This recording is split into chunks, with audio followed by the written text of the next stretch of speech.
आइए बच्चों, अब हम आपको एक प्रैक्टिकल बेस्ड क्वेश्चन करवाने जा रहे हैं। प्रैक्टिकल बेस्ड क्वेश्चन जो है वो मॉडर्न क्लासिफिकेशन के ऊपर डिपेंड करता है।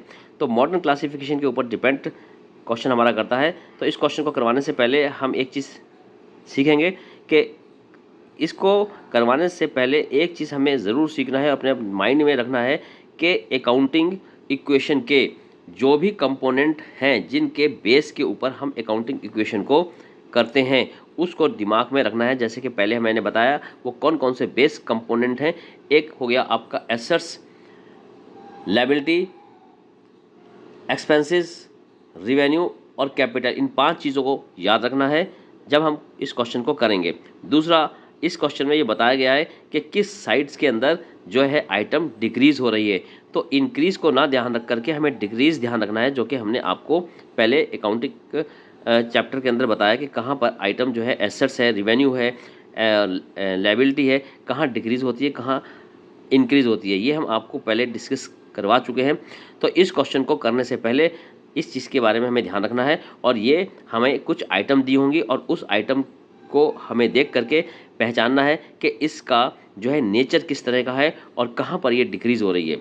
तो क्वेश्चन को पहले हम पढ़ते हैं। क्वेश्चन के अंदर लिखा है, on which side the decrease in the following account and mention the nature accounting on the basis of modern classification. यानी मॉडर्न क्लासिफिकेशन के बेस के ऊपर हमें ये बताना है कि नीचे दी गई जो आइटम है उसका नेचर क्या है और वो कहाँ पर डिक्रीज़ हो रही है। तो कुछ हमारे पास आइटम दे रखी हैं, ये 11 आइटम्स हैं, उनको पहले हमें ध्यान से पढ़ना है और उसके बाद में हमें उसको बताना है। मोहन जो है प्रोप्राइटर है, फ्रेट रेल का भाड़ा है, बैंक ऑर्गेनाइजेशन है, बिल्स पेबल जिसका बिल्स का पेमेंट करना है, सैलरी आउटस्टैंडिंग सैलरी हमें देनी है, राम सप्लायर हो गया यानी कि राम से हमने जो है माल उधार ख़रीदा है और सोहन को उधार माल बेचा है, डेटर्स हो गया, रेंट रिसीव हो गया, प्रीपेड रेंट जो एडवांस में हमने रेंट को पे करा है, रेंट रिसीव्ड इन एडवांस ऐसा रेंट जो हमने एडवांस में हासिल किया है, और सेल्स अकाउंट। अब इनको आइटम को हमें ये बताना है कि इनका नेचर क्या है और ये कहाँ पर डिक्रीज़ हो रही है। तो डिक्रीज़ को हमने इसलिए लिया है क्योंकि स्टूडेंट्स अधिकतर जो है वो इंक्रीज़ को ध्यान में रख करके सवाल को एकदम कर देते हैं आंख बंद करके, लेकिन अगर क्वेश्चन पेपर में डिक्रीज़ का आया हुआ है तो डिक्रीज़ को देख करके ही हमें क्वेश्चन को सोल्व करना है। तो सबसे पहले हमें ये देखना होगा कि अकाउंटिंग क्वेश्चन के जो कंपोनेंट है वो कौन कौन से हैं और वो आइटम जो है उन कंपोनेंट में कहाँ पर आ रही है और कहाँ पर वो डिक्रीज़ हो रही है। तो सबसे पहले मोहन प्रोप्राइटर है, मोहन जब प्रोप्राइटर है तो कैपिटल लगाता है, तो इसका नेचर जो है ये कैपिटल अकाउंट में इसका नेचर है, कैपिटल अकाउंट में जाएगी एंट्री। और कैपिटल अकाउंट में क्रेडिट जो होती है कम जो होती है ये डेबिट साइड में कम होती है। तो इसको करवाने से पहले एक चीज़ मैं आपको और बता देता हूँ कि एक्सपेंसेस और एसेट्स जो होती है इसमें ट्रांजैक्शन एक जैसी होती है, यानी कि डेबिट में बढ़ता है और क्रेडिट में कम होता है। और लायबिलिटीज़ और कैपिटल और रिवेन्यू में एंट्री एक जैसी होती है, यानी कि क्रेडिट में बढ़ता है और डेबिट में कम होता है। तो इसी तरीके से मोहन जो है हमारा कैपिटल है और ये डेबिट में कम हो रहा है। आगे आइए, फ्रेट रेल का भाड़ा है, एक्सपेंसेस है, और ये जो है एक्सपेंसेस क्रेडिट के अंदर कम होगा। बैंक जो है ये हमारी एसेट्स है और ये क्रेडिट में कम होगा, डेबिट में बढ़ता है। बिल्स पेबल लायबिलिटीज़ है, ये कहाँ पर कम होता है, डेबिट में कम होता है। सैलरी आउटस्टैंडिंग जो है ऐसा सैलरी जो कि अभी हमें देना है ये लायबिलिटी है, तो ये डेबिट में कम होगी।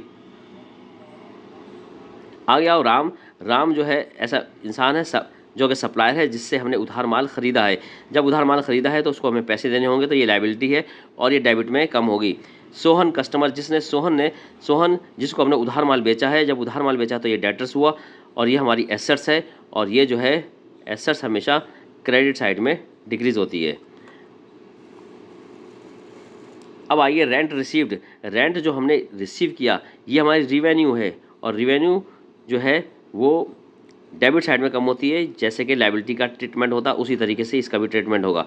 प्रीपेड रेंट, ऐसा रेंट जो कि हमने एडवांस में दे दिया है, एडवांस में हमने जो रेंट दे दिया है प्रीपेड रेंट कहलाएगा, और ये एसेट्स होती है, और एसेट्स जो है क्रेडिट में कम होती है।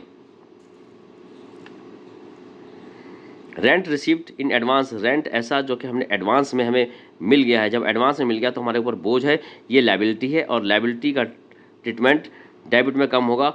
अब आइए सेल्स अकाउंट। सेल्स अकाउंट से हमें पैसे मिलते हैं, हम बेचते हैं माल को, जो पैसा मिलता है तो इसको रिवेन्यू बोलेंगे। और रिवेन्यू का ट्रीटमेंट जैसे लायबिलिटी का ट्रीटमेंट होता है वैसे ही होगा, यानी कि डेबिट में ये कम होगा।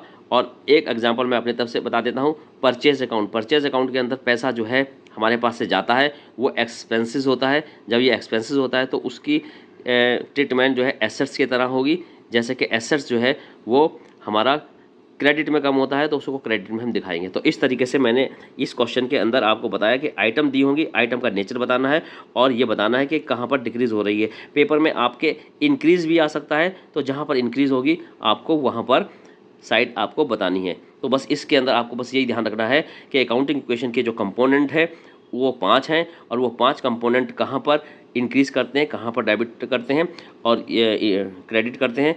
यानी कि एसेट्स हो गया और आपका एक्सपेंसेस हो गया, ये डेबिट में इंक्रीज़ करते हैं, क्रेडिट में डिक्रीज़ होते हैं।